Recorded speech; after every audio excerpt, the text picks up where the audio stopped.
Well, hey guys, what's up? It's time for another episode of It's Grow Time. Episode 20. Episode 20. Wow, we made it to episode 20. Thank y'all for listening, and here's to many more. Let's get to episode 50 and to episode 100. We're going to have Mr. Cody Dollins, and I think Mr. Weston Dodd is going to join him from the Ghost Dance band out of Waco. So yeah, just kick back, relax, and get ready for the Crowfoot experience. Hit that intro music.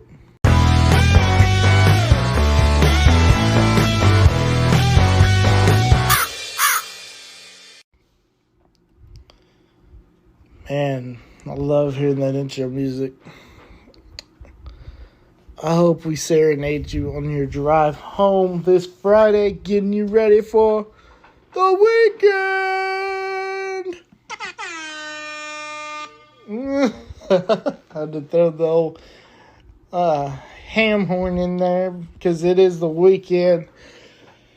And guys, it's here. It's football season.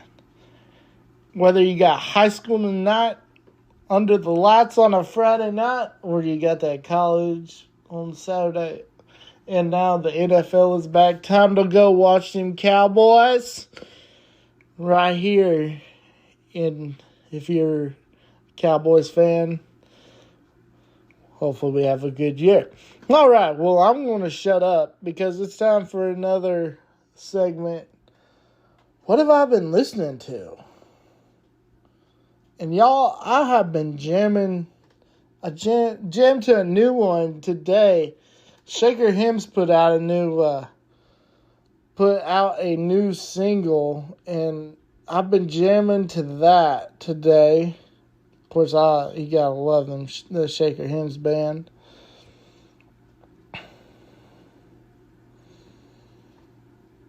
But yeah, so I've been jamming to that. Also, Mr. Timmy Childers. We have new music for the first time. I didn't think it had been that long. Since 2020. A new album coming out called Can I Take My Hounds to Heaven? And let me tell you, Angel Band, man, he's bringing the gospel sound with it. I can't wait to hear the whole album. It's going to be awesome. Also, Mike Ryan will be releasing a new single, I Saw, next week, so we'll be jamming to that, of course. Looking forward to that, as he's coming out with a new album, I believe is what I saw. Always like Mike. But yeah. So with that being said, I think we're going to get on and get to the interview. We'll be right back after a word of these messages.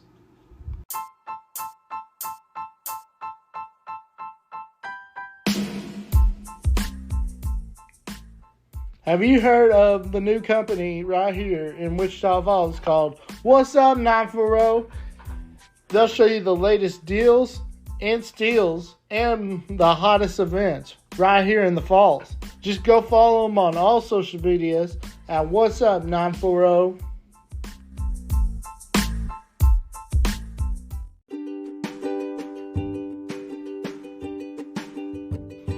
Have you ever had trouble finding that special gift for that special someone? Why don't you just go to Fancy Lady, located at Sykes Center Mall in Wichita Falls, Texas. They're a locally owned boutique, family owned and ran. They've got everything from clothing to footwear to purses to anything that'll make her smile. And if you're still not wondering what to get her a gift certificate. They also have those available. So that's Fancy Lady, located at Sykes Center Mall in Wichita Falls, Texas. Go give them a like on Facebook and tell them I sent you, so Mimi can give you that 20% off discount.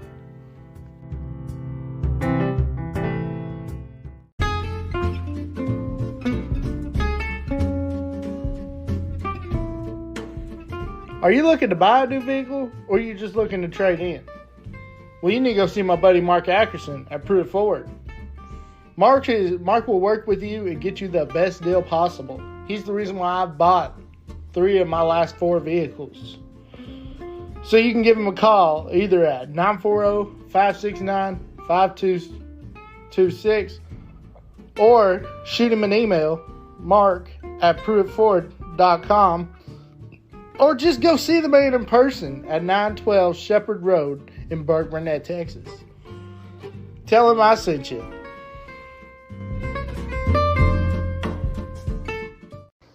And joining me now is going to be Mr. Cody Dollins and Weston Dodd of the Ghost Dance Band. What's up, guys? How y'all doing? Good, what's up, dude. Bud? Good. Happy to be here. So, how'd y'all get the name Ghost Dance, and how did y'all come to be? Well, I'll take this one. Go for it. Well, we actually came across a news article from like the 40s. Uh-huh. And it was this little town in Texas. I don't remember the name. But this chick, right, she kept on telling her family that she saw like spirits and shit in her room, right? Mm-hmm. Well, nobody believed her. They just assumed she was crazy. So she ended up getting locked up, right? Well, she gets locked up, came back. That night, family gets brutally murdered. Wow. Yeah, and she's dead too. So it's a big murder-suicide. Well, she wrote a note, and the note said that the ghost did it. And yeah, and this is all Googleable on theonion.com. You're an idiot. I was waiting to see where you were going with it. The Onion. Oh my gosh. And then we were like, hey, we should. That's a cool name. Was there alcohol involved when y'all decided this? I think there's alcohol involved in him right now. Oh, there's alcohol involved. You're done with us. No, really, we have a problem. Help. Dude, so it cracked me up when y'all were like, we're not red dirt, we're black dirt. And I was like, oh, that's pretty sweet. That's right. We're leaning hard into that. we're really, because you always get asked, like, what's your genre? What do you play? And it's, every musician's worst question that you get just constantly. And we never really knew what to say, like, oh, we're in the whole, Texas country red dirt umbrella thing, but we try to do our own thing was usually my go-to response. But now, we were in the studio recording our single that we are dropping. Is the date a secret, or I guess we can go ahead and say it, huh? Oh, no, it's not a secret. Hey, we'll drop it. This will be right the first. Here. You heard it first. Yeah, that's right. That's what I'm saying right here, man. This is breaking news. October 7th. We are going to drop a new single. We've been talking about it on social media for a while, but just, all the business side of things and all the BS behind the scenes have kind of pushed it. But October 7th, we'll drop that single. So anyway, we were in the studio, and I don't remember who said it first. It was Wesley. Was it you or was it Jeff? I remember Jeff doubled down on it, our producer. No, I popped off and said it, and then Jeff whipped around in about Mach 3. It was like, yes. Yeah, he was like, that's it. And so ever since then, we've really were like, and that does kind of, especially with the music, the single we're about to put out and the songs we've been recording here lately. We just got another one done the other day. It really encompasses what we're doing. You know what I mean? Like our early stuff, Rituals, it's got a little bit of everything because we didn't know what we wanted to do. You know what I mean? We were trying to find our sound. You know, do we want to be like super pretty country? Do we want to kind of have more of a rock edge? Like, what are we doing here? So we just did a little bit of all of it. The second album was a little more driven in a direction of where we wanted to go, but it was still a little sporadic, you know, because, I mean, we were just writing these songs and recording just kind of on the fly. And then here lately, we really, really, truly feel like we are finding our sound. Like, we're really starting to become who we really want to be, you know. And it's taken us 5 years to get here, but I'm very excited for the stuff coming up. I think it encompasses the Black Dirt, you know, genre, if you will. And so, yeah, looking forward to getting those songs out there. That's what I had Taylor Branch on here last week, and that's what me and him were talking about. We were like, there's got to be a name for this genre because it's not like your typical Texas country, you know. Like the rock side, you know, like Geo, like Co, you know, like all them, like all y'all guys, you know. Right.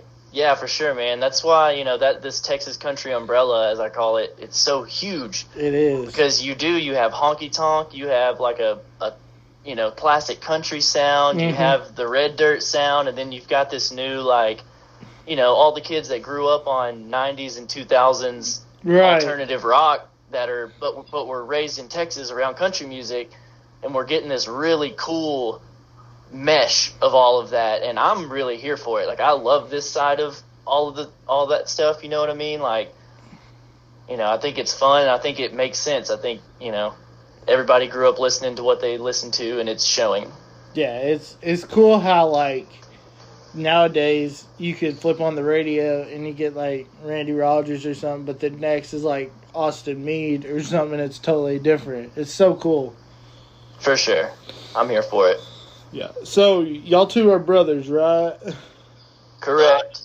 That's what we've been told. Yeah. And Weston, I bet you're just chilling with just your top hat on and nothing else, huh? I just do what? I said, I bet you're just chilling with your top hat on and nothing else, huh? Oh yeah. Well, I've got a second top hat that I put on something else, but Oh my God. you won't let me turn my damn camera on until I can't show you. You'll have to pay extra for that one. Yeah, until I hear that, until you donate those tokens and I get that little token chime. Westy, you don't work for free. That's right. Maybe you gotta subscribe to the Ghost Dance. Yeah, the Ghost Dance OnlyFans. You gotta get that Ghosty fans. Oh my God. That's right. Oh man, could you imagine Will spread out? Oh yeah, under the name of Mike Concho. That's right, yeah. He'd be totally nude and Oh my God. For those who don't know, Will's a big fella as far as like ex-college football player big fella. Wow. Yeah. Where do you play at? What was it? You know? I believe he was an MCC Highlander. No, it wasn't MCC. Blue Mountain State. All right. Yeah. I'm wanting to say. Honestly, dude, didn't Will like go off somewhere way the hell out there? I thought he played ball like way off yonder way. Yeah, I think so, man. It's hell, I don't know. Just make some shit. He played for Baylor. Hell, ain't nobody got a Wikipedia, Will. Right, starting linebacker for Baylor. Starting linebacker, Baylor. Look it up. It happened. Yep. 1984. Back when they sucked. Back when the chutes were made of wood, the men were made of steel. That's right. That wasn't Sean Oakman. That was Will on that poster. That's right. Yeah. Well, sometimes the Cowboys would just ride Will. Yeah. Now Cody used to you talking about the shoots. You used to go in the shoots on the old Bulls, right? Oh yeah, man. I still do time to time. I've been in this, you know, since COVID. It got tough with the band as far as from a business side. Like we had bills to pay and obviously no money coming in. So like it took, you know, all energy, all focus, you know, to dive in on that. But I still go get on them time to time and try to keep the edge sharp, you know what I mean? But yeah, for 10 years, dude, I did it at a professional level. Going around riding bulls. Riding bulls and punching fools. Yeah, you know it. Sometimes kick them. Did you make it to the PBR? Or? I was on the Velocity Tour of the PBR. Okay. So, you know, they have it in like 3 branches where it's, you know, the Monster Energy Tour and then the Velocity Tour and then the Touring Pros or whatever. And the Touring Pros and Velocity are all pretty much the same guys, but it's just different kind of events. You kind of work your way up into the Velocity, and, you know, if you do good enough, you stay there. You get to go to those. I had a blast on that Velocity Tour for the little bit of time that I got. Though I really hit it hard in 2019 and 2020. So obviously the 2020 season got cut short, which sucks, man. I felt like I was having a good year. I was really rolling that year, but you know, what can you do? But that tour is awesome, dude. It's all the people that are trying to scratch and claw their way to the Monster Tour, and it's, you know, every single person in the locker room has a chance to win that night. The energy is always good. It's good, positive mindset on everybody. It's, you know, and as far as production wise, it's the exact same as the Monster Tour. Like, I mean, you've got the cameras and all that fancy stuff, you know, but it was just, you know, not on CBS or whatever it is that the PBR, they change it every year. I don't know what the hell they're on these days, but see, when I went to the Enterprise Tour, and back then it was the Built Ford Tough Tour, the U.S. Smokeless Tobacco Tour, and then the Enterprise Tour. Right. And I watched it. We went to an Enterprise Tour event, but now they got that Challenger Series. That's pretty cool. I was watching that the other day. That's pretty neat. It is a neat deal, man. It's different. I think it adds elements to the game as far as, you know, you're not just staying on for yourself. So if you have kind of a middle of the road draw and, you know, man, I'm probably not going to place very high. The money's not going to be super good here, but you got to do it anyway. But like, this kind of changes the game and gives it more of a reason, because now your whole team wins, you all profit. You know what I'm saying? So it's been cool. I haven't got to watch it just a whole lot, but of course, you know, I've got so many friends and people off in it that, you know, I hear things through the grapevine. So right. Well, that, and now I've heard that they've implemented a strict no pass, no play policy. yeah. If you don't pass your classes, you don't get to go play. You don't pass your progress report in 3 weeks, you're sitting dead. Yeah. It's a good thing that's not a thing, because a lot of my friends, I love them to death, but man, ain't none of them too bright. That's like there's a guy from my school. He was trying to make it on the Prairie Circuit in Bronx, but that dude, he was dumber than a freaking doornail. But he can ride a freaking Bronc, and I'm like, oh. But anyways, so when did y'all decide y'all wanted to start a band to get into this music deal? Well, it was in the 40s. Like I said sooner, we were trying to figure out a name for this project. In the 40s? No, honestly, real talk, no bullshit. We were a metal band minus Cody for many moon of Bree and mosh pits. Well, we went to the studio, which is our current home studio. Shout out to Mr. Jeff Rockwell. To do our big first metal song that we were gonna track and release it, and we were gonna make an honest push with the Affinity Index, which TAI is Alpha GDB. So a lot of acronyms gonna get thrown around. Catch up, you know. Keep up. So we're in the studio with TAI doing this song, right?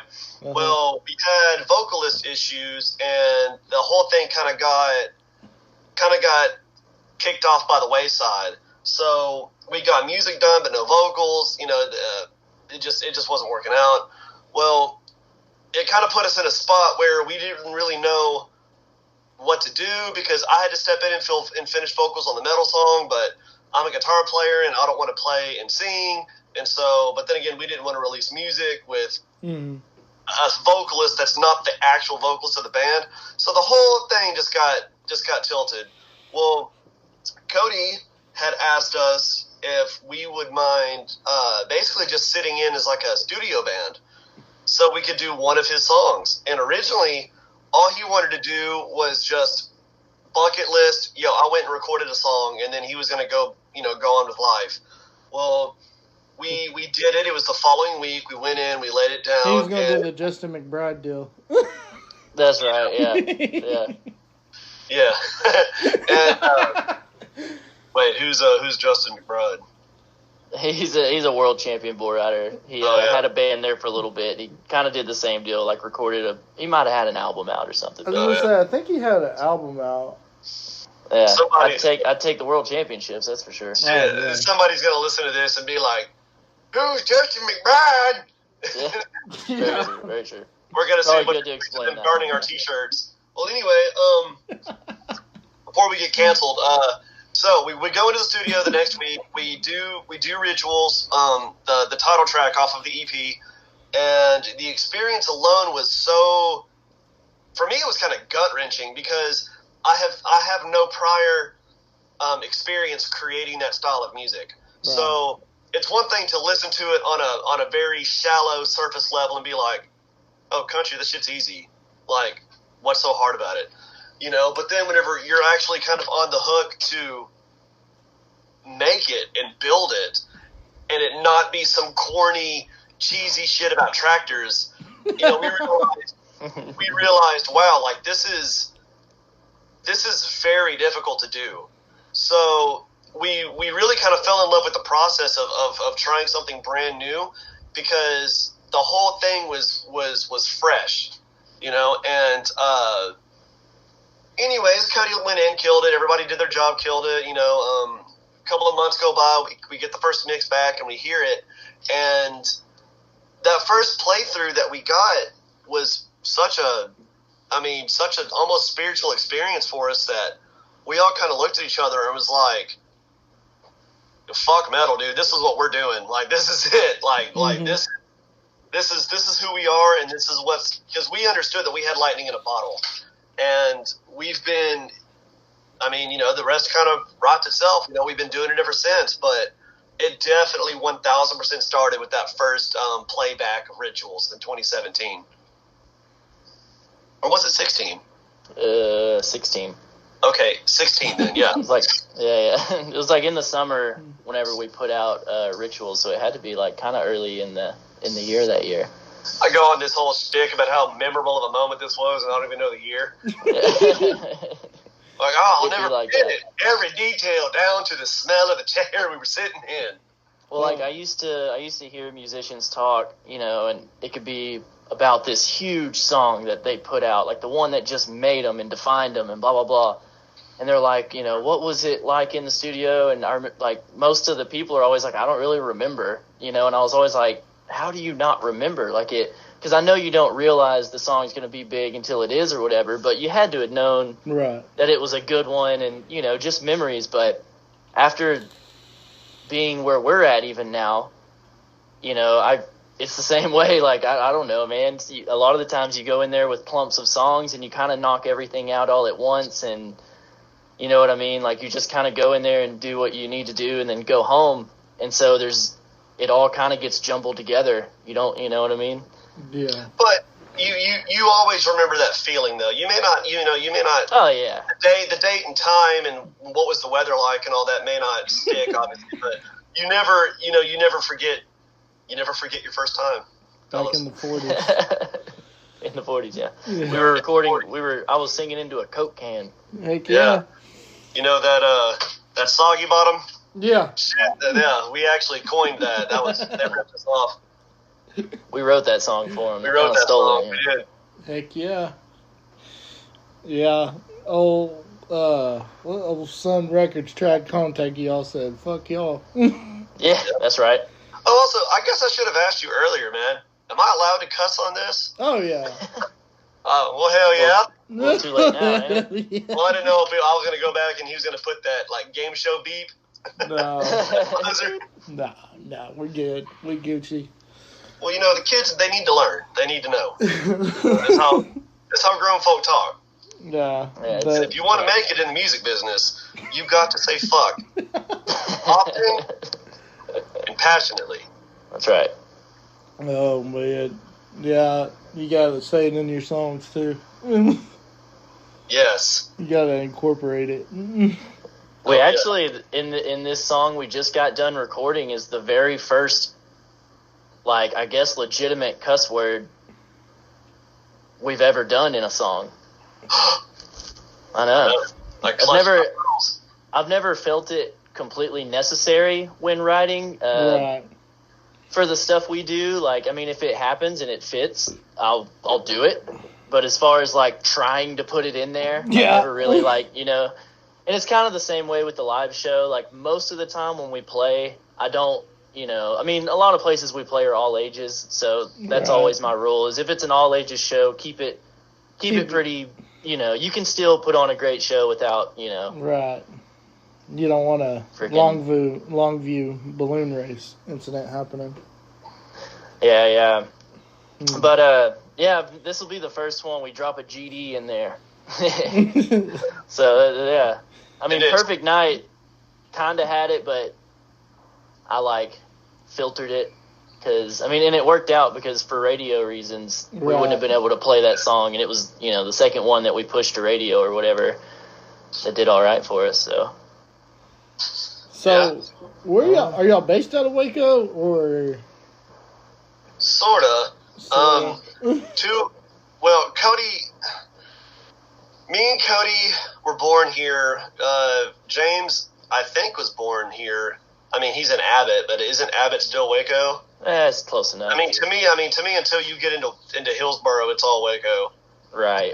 So, I mean, like, most of us were born here, but everybody kind of went their own ways. Cody spent a lot of his later end childhood in Gulfway, like junior high, high school ages there. Chris, our drummer, moved to Dallas. Will moved off for a little bit, but now he's back, and so I don't know. We're between Waco and DFW is you know. Well, I think everybody in the band has lived in Waco at one time, and I think that's where everybody kind of got to know each other. Aside from me, I was a little bit later to the group, but I believe, I mean, Chris did live in Waco at one point, right? Whenever PAI was in its baby stages or whatever. Yeah, but he didn't go to high school here or nothing like that. Right. Yeah. So we kind of call Waco home base for the most part because we all have, like, I guess you could say, a place to crash in Waco. You know what I mean? But with Chris being in Dallas, we have a decent little Fort Worth kind of following too. Like whenever we play around that area, we usually, we can bring in a few people. So we call it Waco DFW. Either one of those, we'll claim it.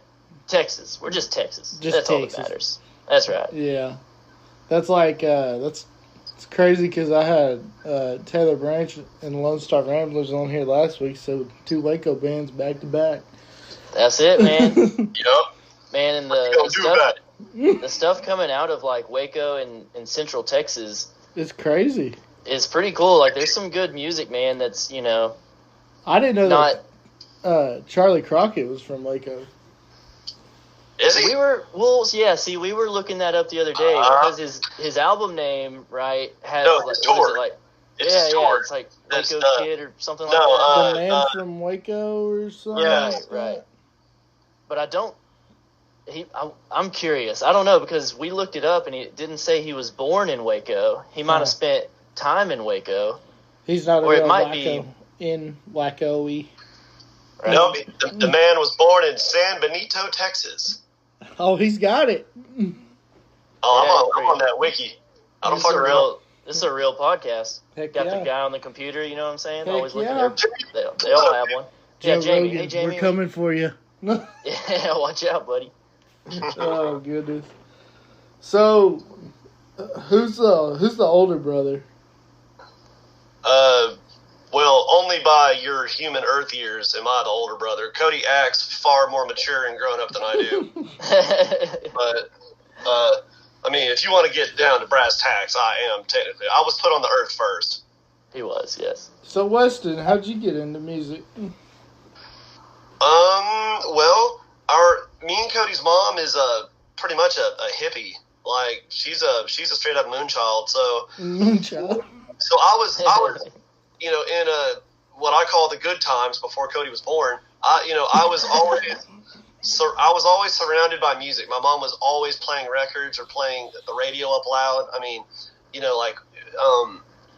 me and her, one of our things was just driving around. Like, we'd get in the truck and just go driving, which, back in them days when gas was 80 cents a gallon, you could. Yeah. But me and her would just go out cruising around and just listen to music. And I would always ask her, well, what does this song mean?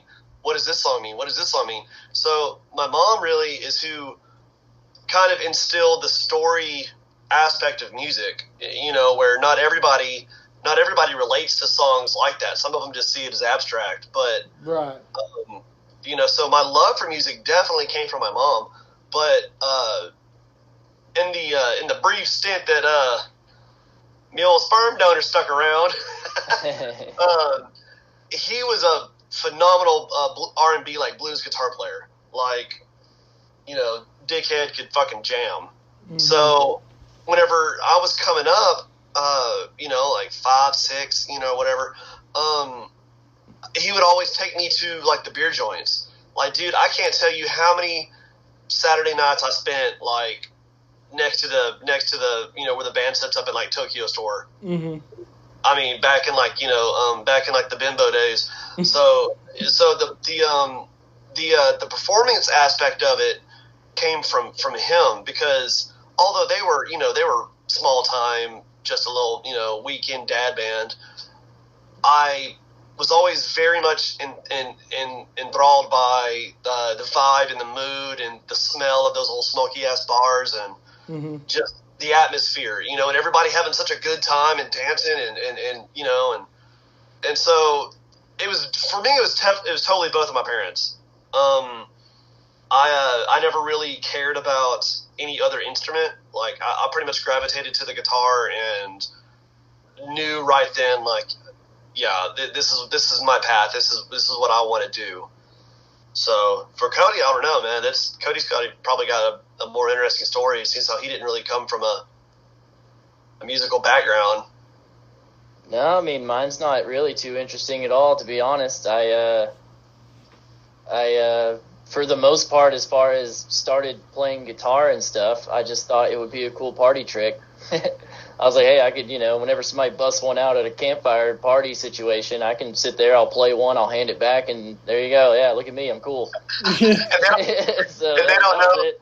they don't know if you know that one song or if you've got a whole catalog. You don't know. That's right. You can leave on it. You learned to play the guitar sarcastically? Pretty much. I mean, so I was always like intrigued though. Like, whenever people could play a guitar, I was like, that's really cool. Like, I always told myself I'm going to learn to do it one day, And I was in Silver City, New Mexico at a rodeo up there, and we got there real early. We were already in New Mexico for the day before or something like that. And so we got to Silver City super early. It was, 110 degrees. It's hot as hell. It's real. That place is, that arena in particular, I don't know about like the whole town, but I mean, it's New Mexico, so maybe. But it was real dusty, windy, deserty type deal. So sounds like the whole state. Yeah, probably, but that arena for sure. Wind, dust blowing everywhere. So me and my buddy I was with, we saw our other friend's camper parked over there. So we go and we park next to him. We bang on the door, and it was my buddy Cody Wood, rode bulls professionally for a long time, and just awesome dude, man. Like, freaking love that guy. He kind of ended up taking me under his wing when I was like 18 and first starting to go to these bigger, professional events and stuff. And, he gave me a ride. Really good dude. Like but 8 anyway, seconds with the Tough and Lane Frost. That's right. Yeah.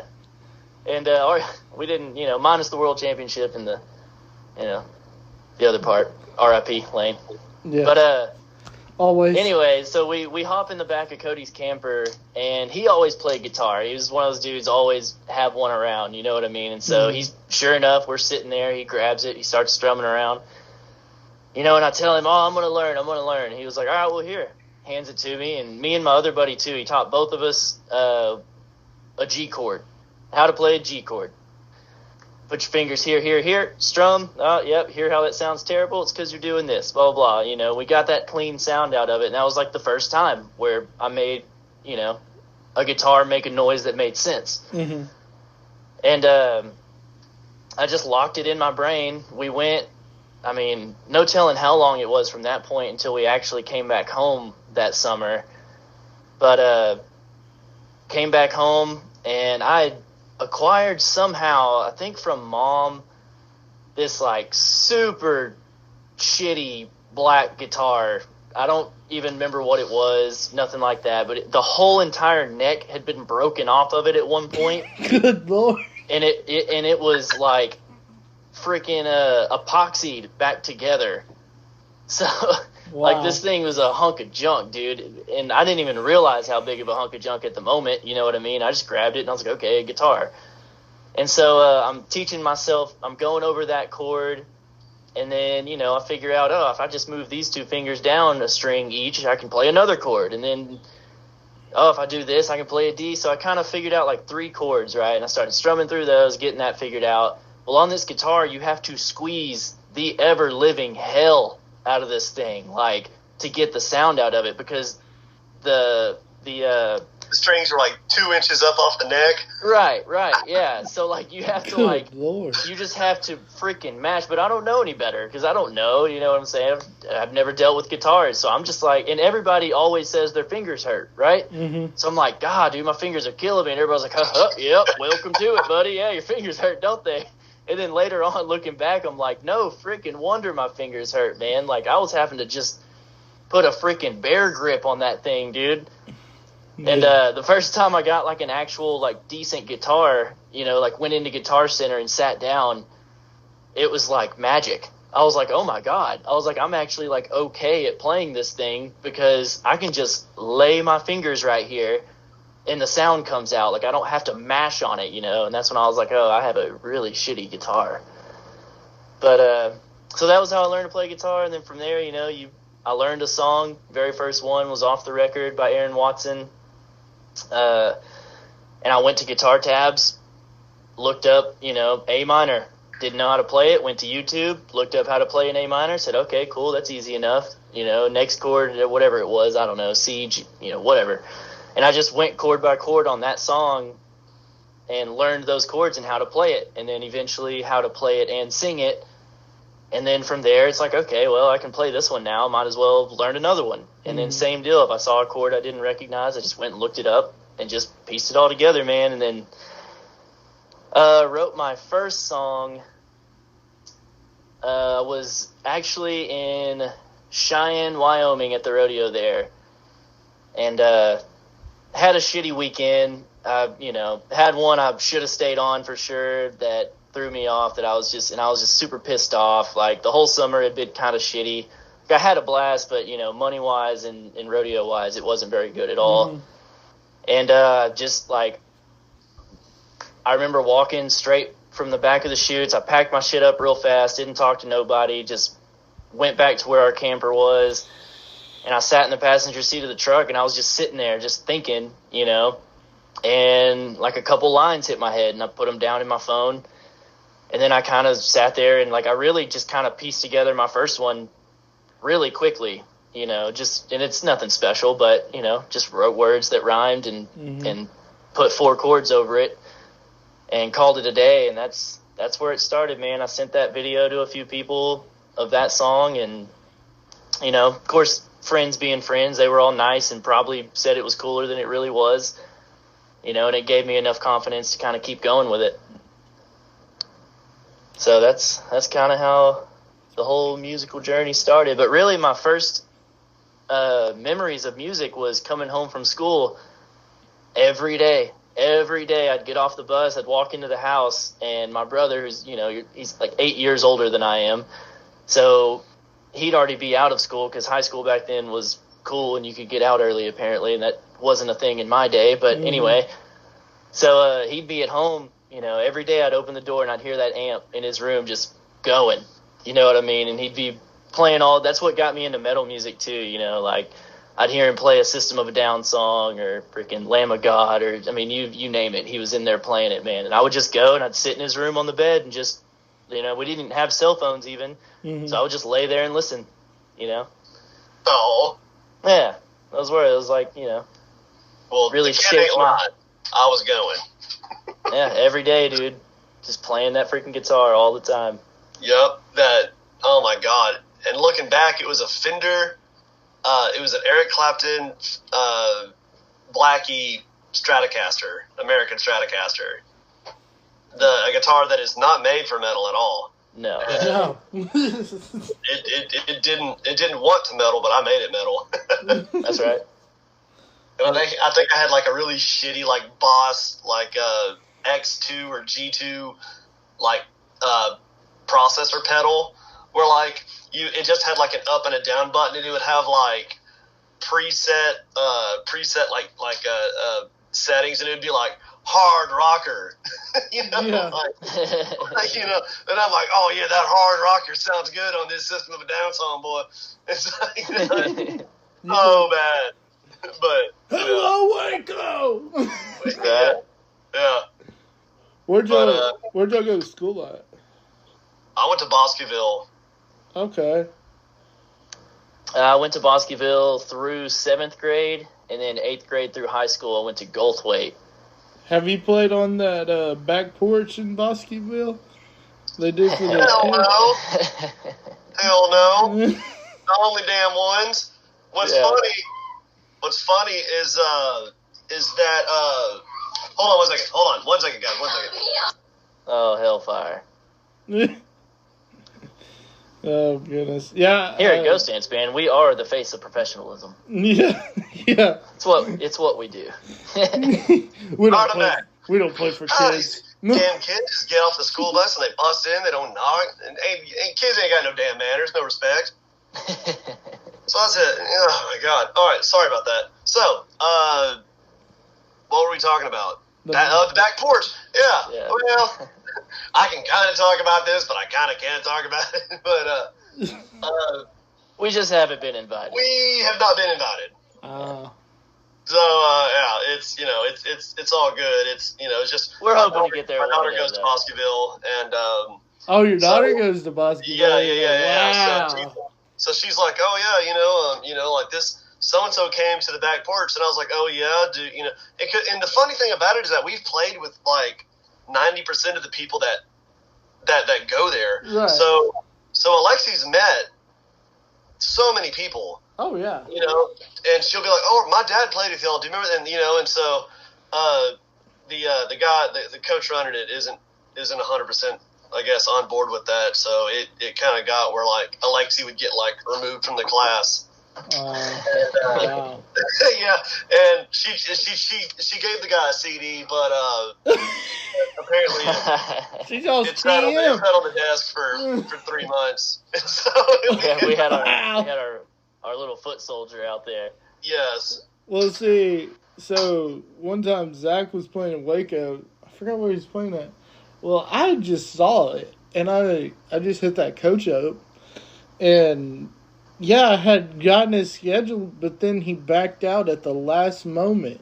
He was like, "Oh, sorry, we'll try to do it again another time." Some stupid stuff, but yeah, I was like,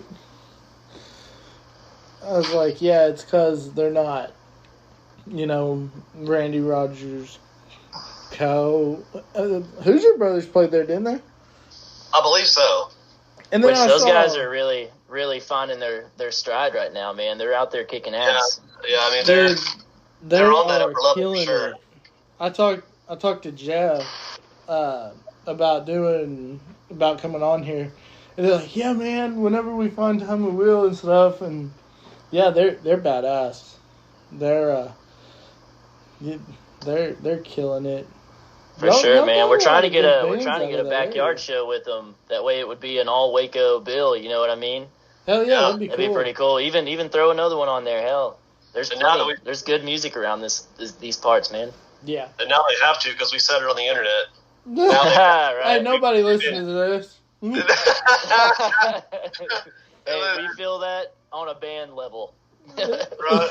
Put out this awesome song. Ain't nobody listening. No one gives a shit. That's like I was in the studio with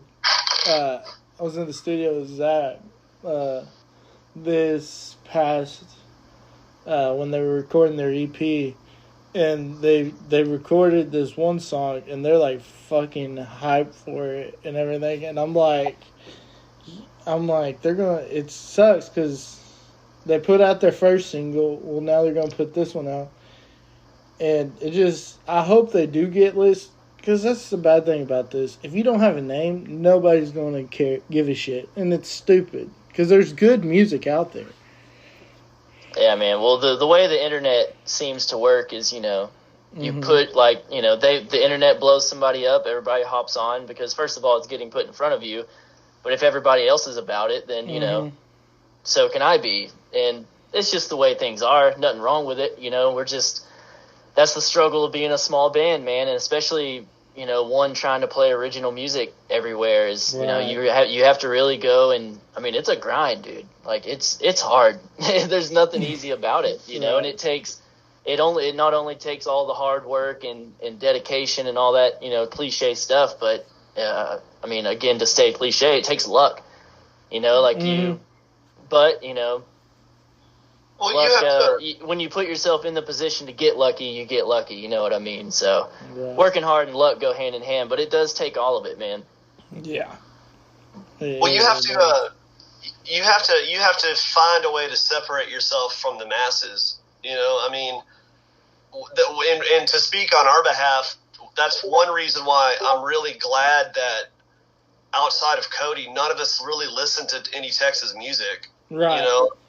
Because so whenever you hear our songs, you're not going to hear any Whiskey Myers influence. You're not going to hear, any specific influence where you're like, oh, this dude must be a fan of this guy, Yeah. And we do that intentionally because we want to stay true to who we are as musicians.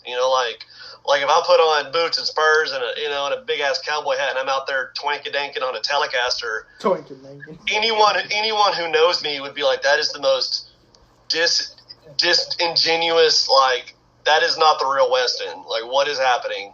So, we all kind of just made it a pact to be who we are and approach the songs as, okay, we'll take the genre out of it. You're in a band, that's how you play. What are you going to do on this song? And in doing that, it really opens up a really wide berth for us to be really creative because we can try anything. I mean, if the moment strikes and we do want to write something that is traditionally really country, we can go about it with kind of a fresh perspective, because not everything we do is that. And just like the heavier stuff, not everything we do is really heavy. So we have this ability to just kind of float in between. And I think that people are, resonating with that. I think people are picking up on that. And it takes time, obviously, but, it's just always just kind of been our mission statement to, a biggest insult that you could tell us is that we're going to be the next somebody else. Like, we want to be the first us. Right. Because if you say, oh, well, y'all are the next Whiskey Myers, well, that right there puts a brick wall that eventually you're going to hit, because you will go no further than that, because Whiskey Myers has already taken that torch and ran with it. Oh, So, I mean, and nobody has ever told us we're going to be the next Whiskey Myers. That's just, that's just for the sake of examples, but... Yeah. Well, it has worked out good for us as far as, people are like, oh, you have your own unique sound, and that's the biggest compliment, to flip what he was saying earlier, which is right.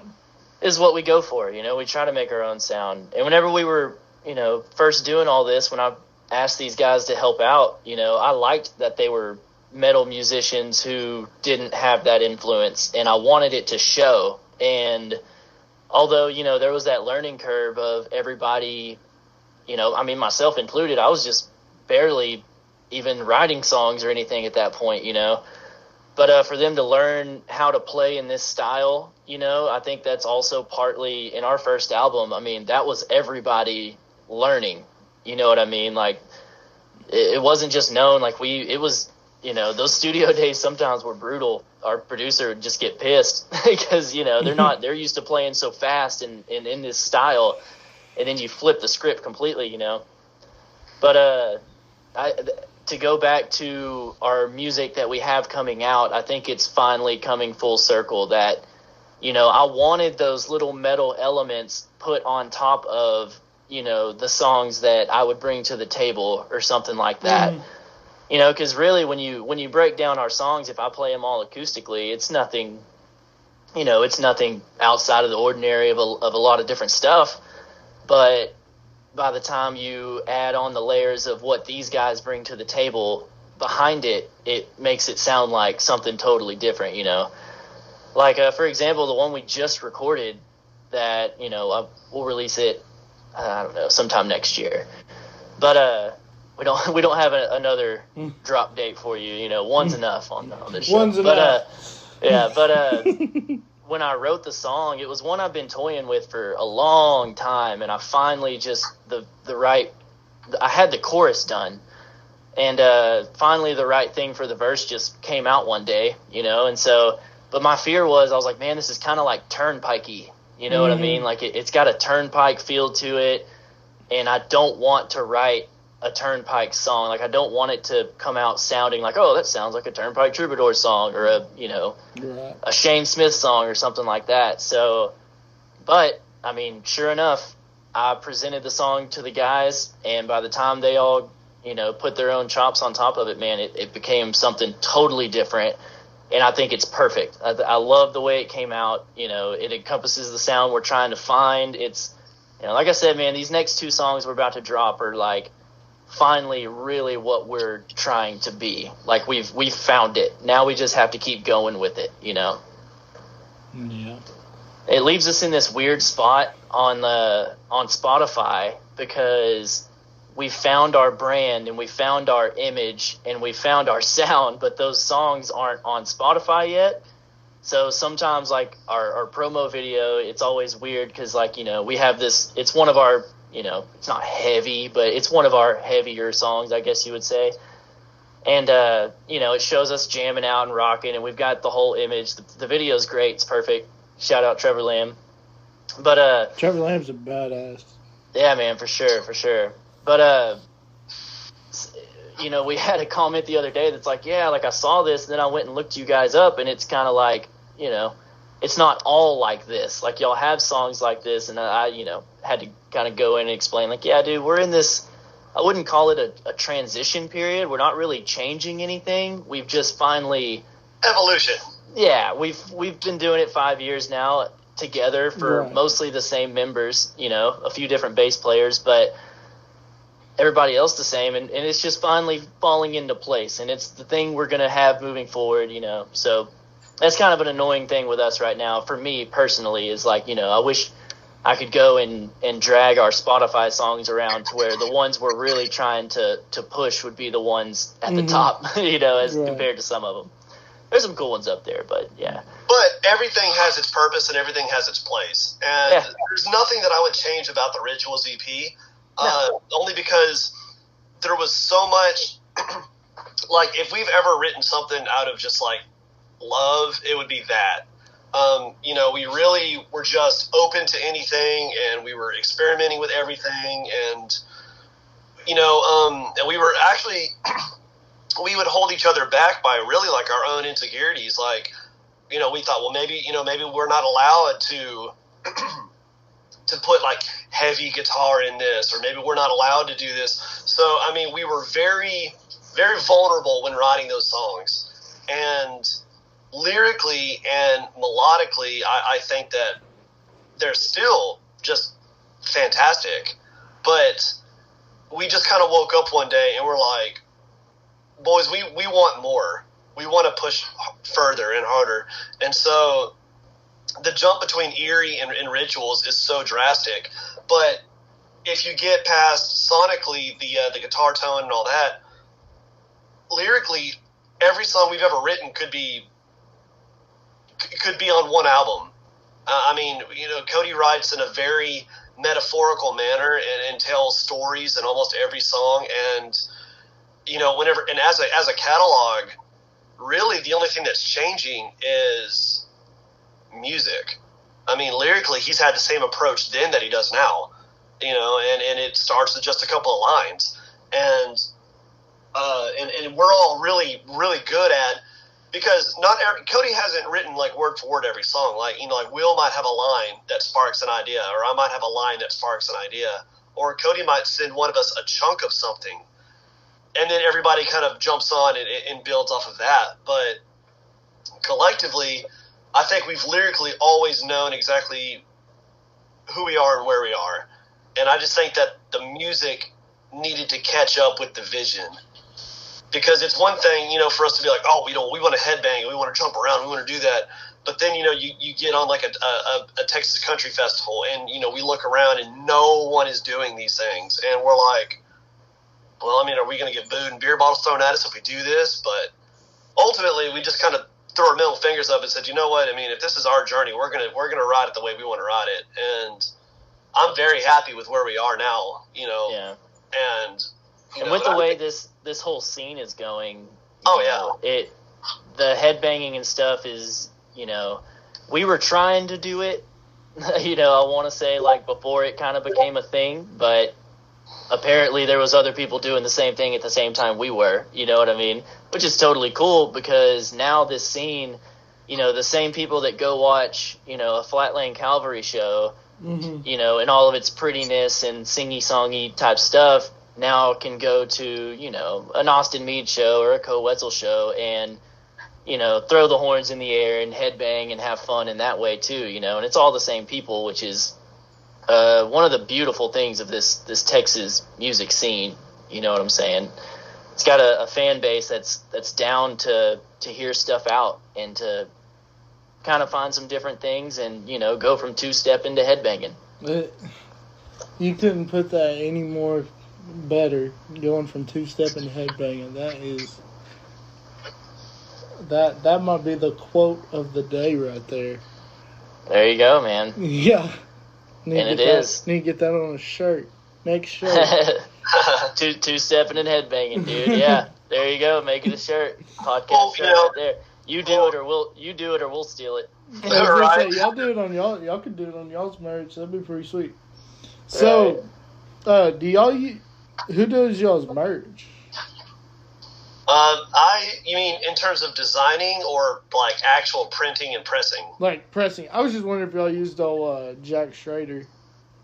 No, Chris has a girl that he knows that started doing it in her spare time. Oh, cool. And so we kind of have an inside source on that, and she gives us a really good deal. Speaking of, we're due, so we need to re-up for sure.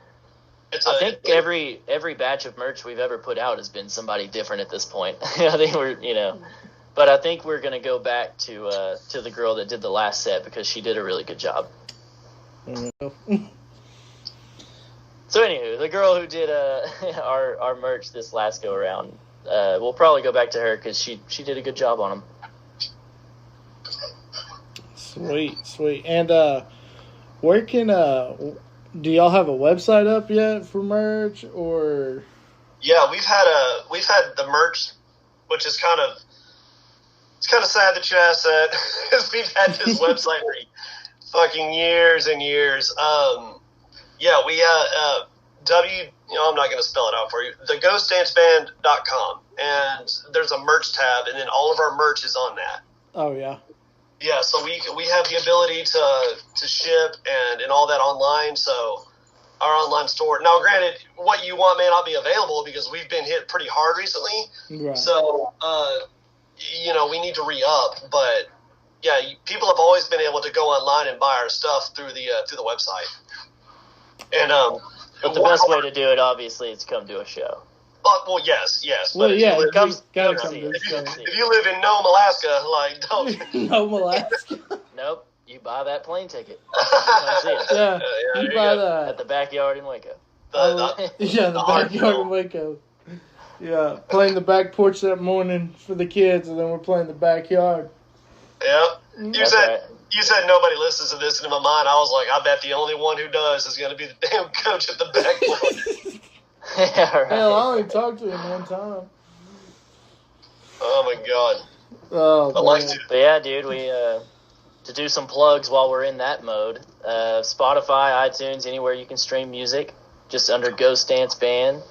All social media, our logo is the same on all of it. It's our like the purple and blue black background says Ghost Dance Band, so it'll all look the same, so you know you're at the right one, because there's not multiple Ghost Dance bands, but there's other bands that have similar kind of names. You know what I mean? Like, the we're not Ghost the band.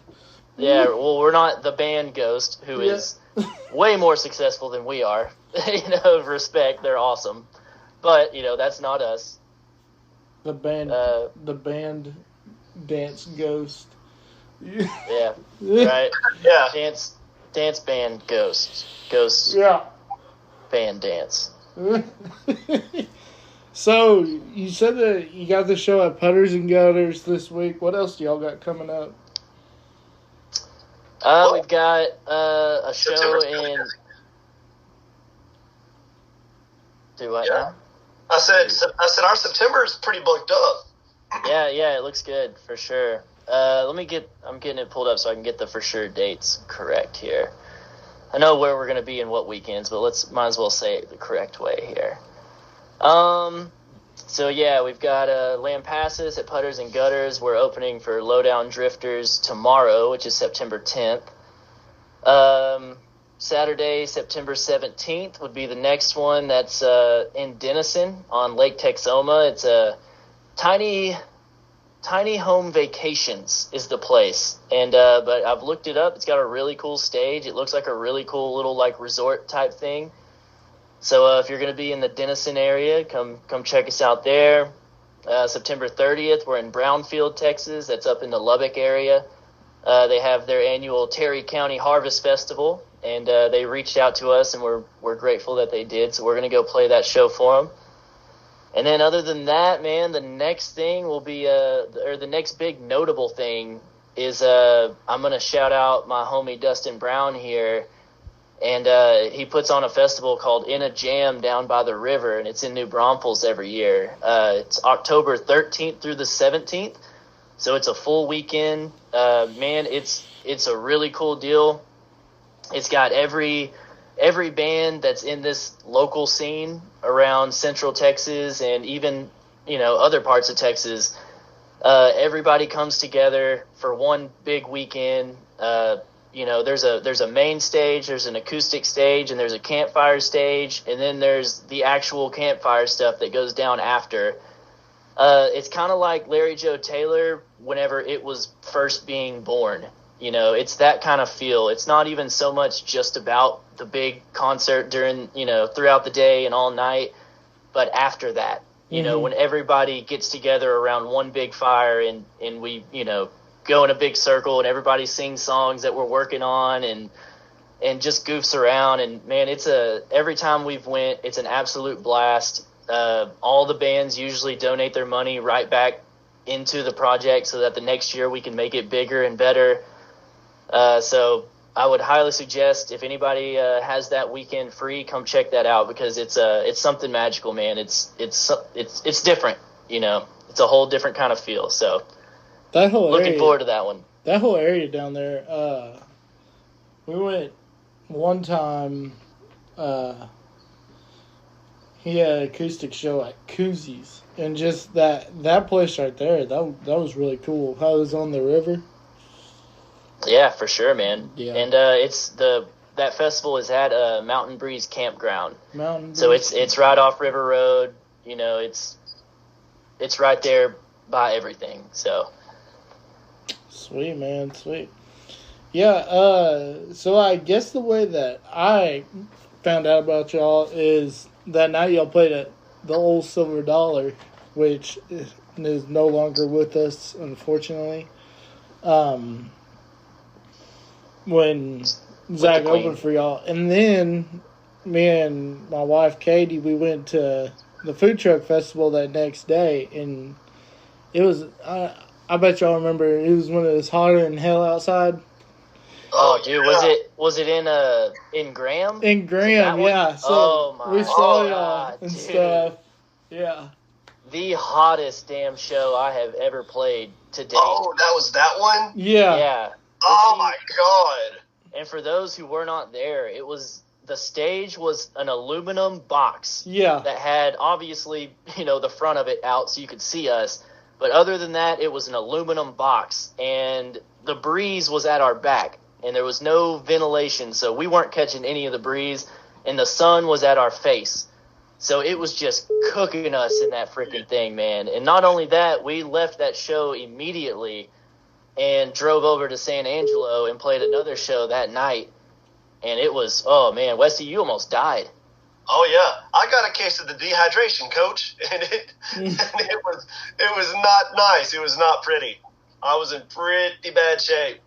Yeah, that was a bad deal. We were walking around, and I remember we went and stopped by that Cold Stone and spent like $8 for freaking ice cream because it was so hot. But yeah. Oh man. Yeah. Speaking of that damn food truck, them sons of bitches, then the big write-up comes up for the whole thing, right? Yeah. It says, Breath of Fresh Air, Pop Country Act, Ghost Dance Band. Yeah, right, yeah, they called it Pop Country. We were like, what are you talking about? It is 130 degrees. It's 4 dudes in an air fryer. We're all wearing black. We're all, what but in the actual hell? It says, pop country, I don't know. Yeah, but they basically called us a bro country band. Yeah, I still don't understand that. So whoever wrote that article, if you want to reach out and explain yourself. Yeah. Right now, you got 5 dudes looking for you. Yeah, right. So let me catch you at a red light. Yeah, don't come down to Waco, boy. So you doing any rodeoing coming up? Oh man, I'm going to. My plan for the rest of this year is I've been bartending. And I've just dropped that job to go back to focusing on, rodeoing and on the band full time. Mm-hmm.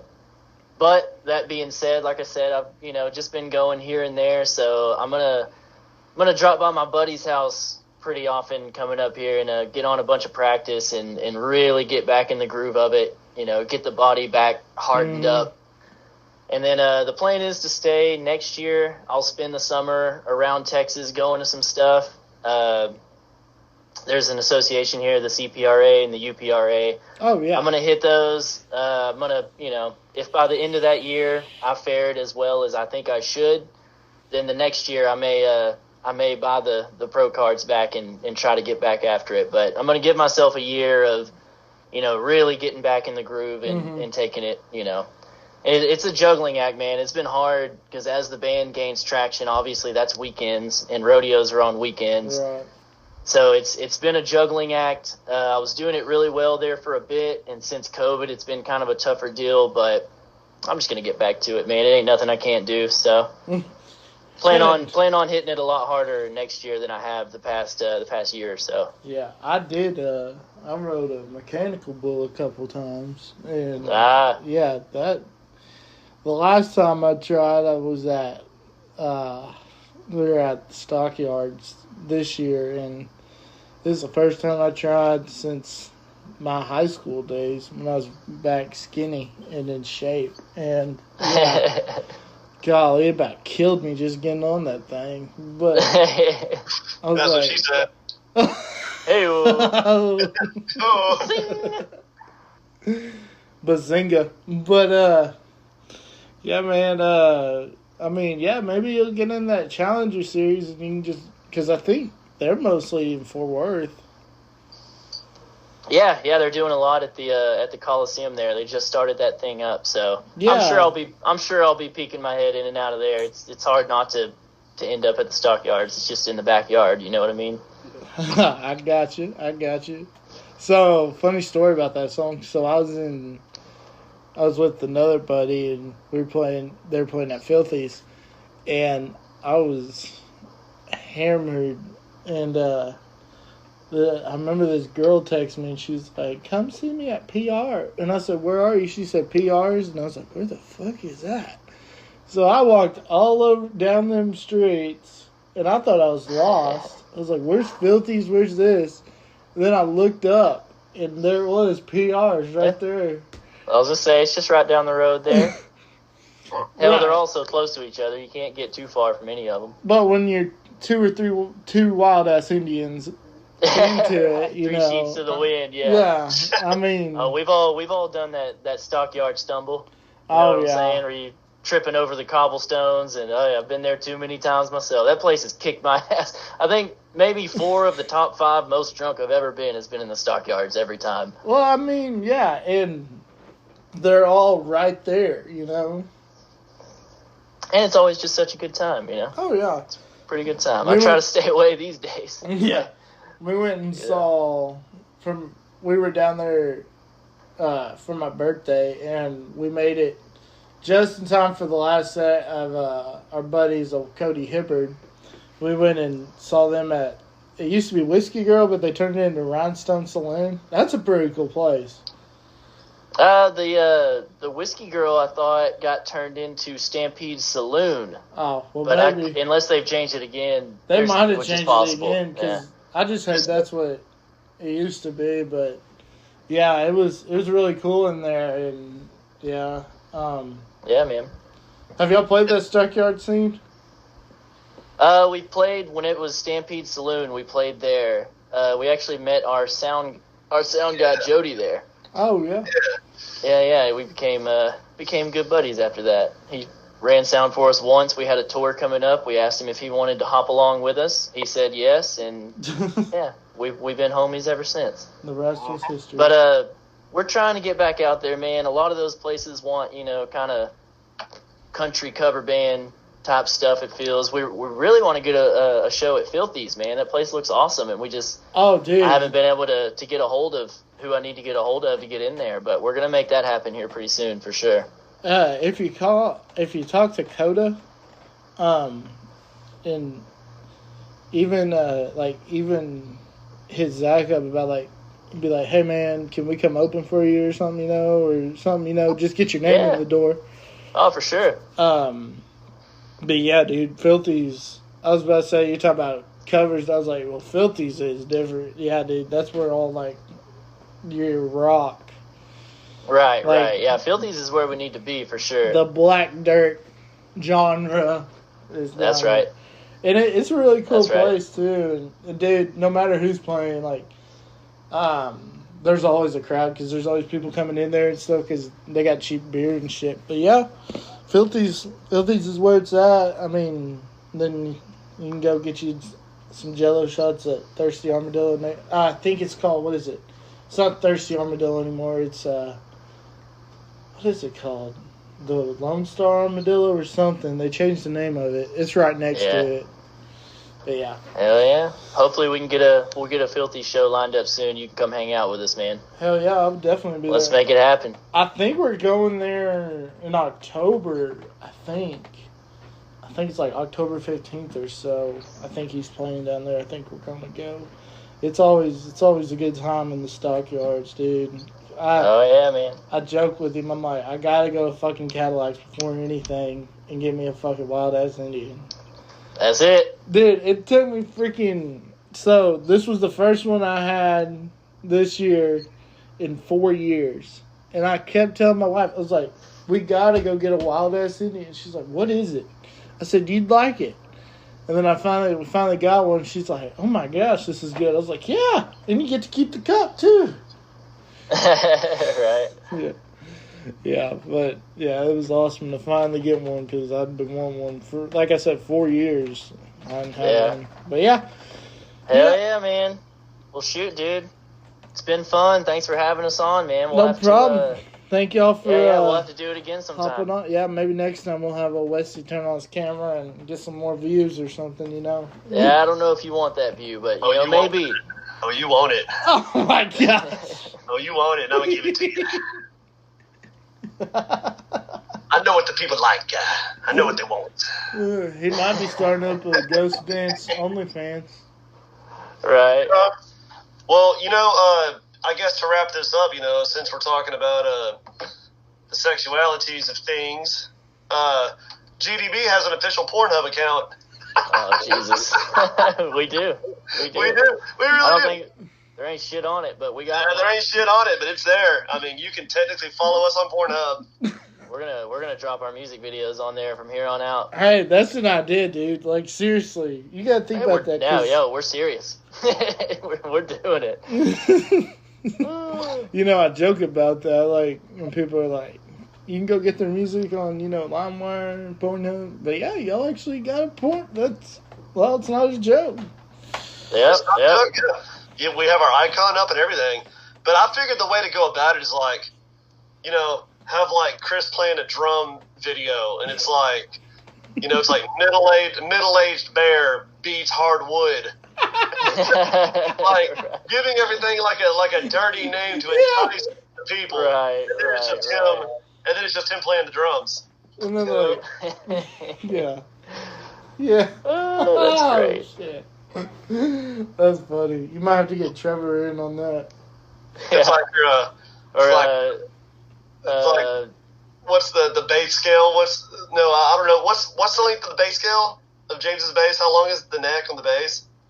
Fuck, I don't know. Oh my God, what kind of musician are you? You don't even know the scale length of a bass.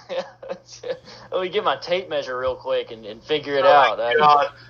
All right. Well, we could be like I was gonna say like bearded man plays with G string. Yeah. Breaks G-string. A hot young guitar player puts hand on 24 inches. Right, Oh my God. Yeah. Oh freaking goodness. 3 foot wood. Yeah. That's right. Let's go. Well, I think that was the perfect way to end this thing. I think it was too. Well, thank y'all, and hopefully we'll have y'all on here again. Let's do it, man. Can't wait to see you in person and hang out again, dude. Heck yeah. Oh, yeah, right man. on. Y'all take care. Thanks for having us, bro.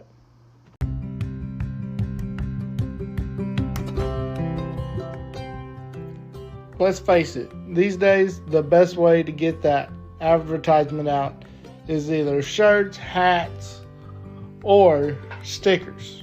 And you're wondering, where can I get this? Well, I've got the solution. You need to go see Get At It Customs in Wichita Falls. Owners Erica and Justin Poole will get you done right. You can either shoot them an email at getatitcustoms@gmail.com or go to their websites, getatitcustoms.com. They do custom leather, patch hats, gifts, t-shirts, stickers, and more. They did some of my brother's merch, and let me tell you, it turned out perfect. So yeah, you can either shoot Erica a text at 940-257-3345 or shoot Justin a text at 254-624-3082. Get at it!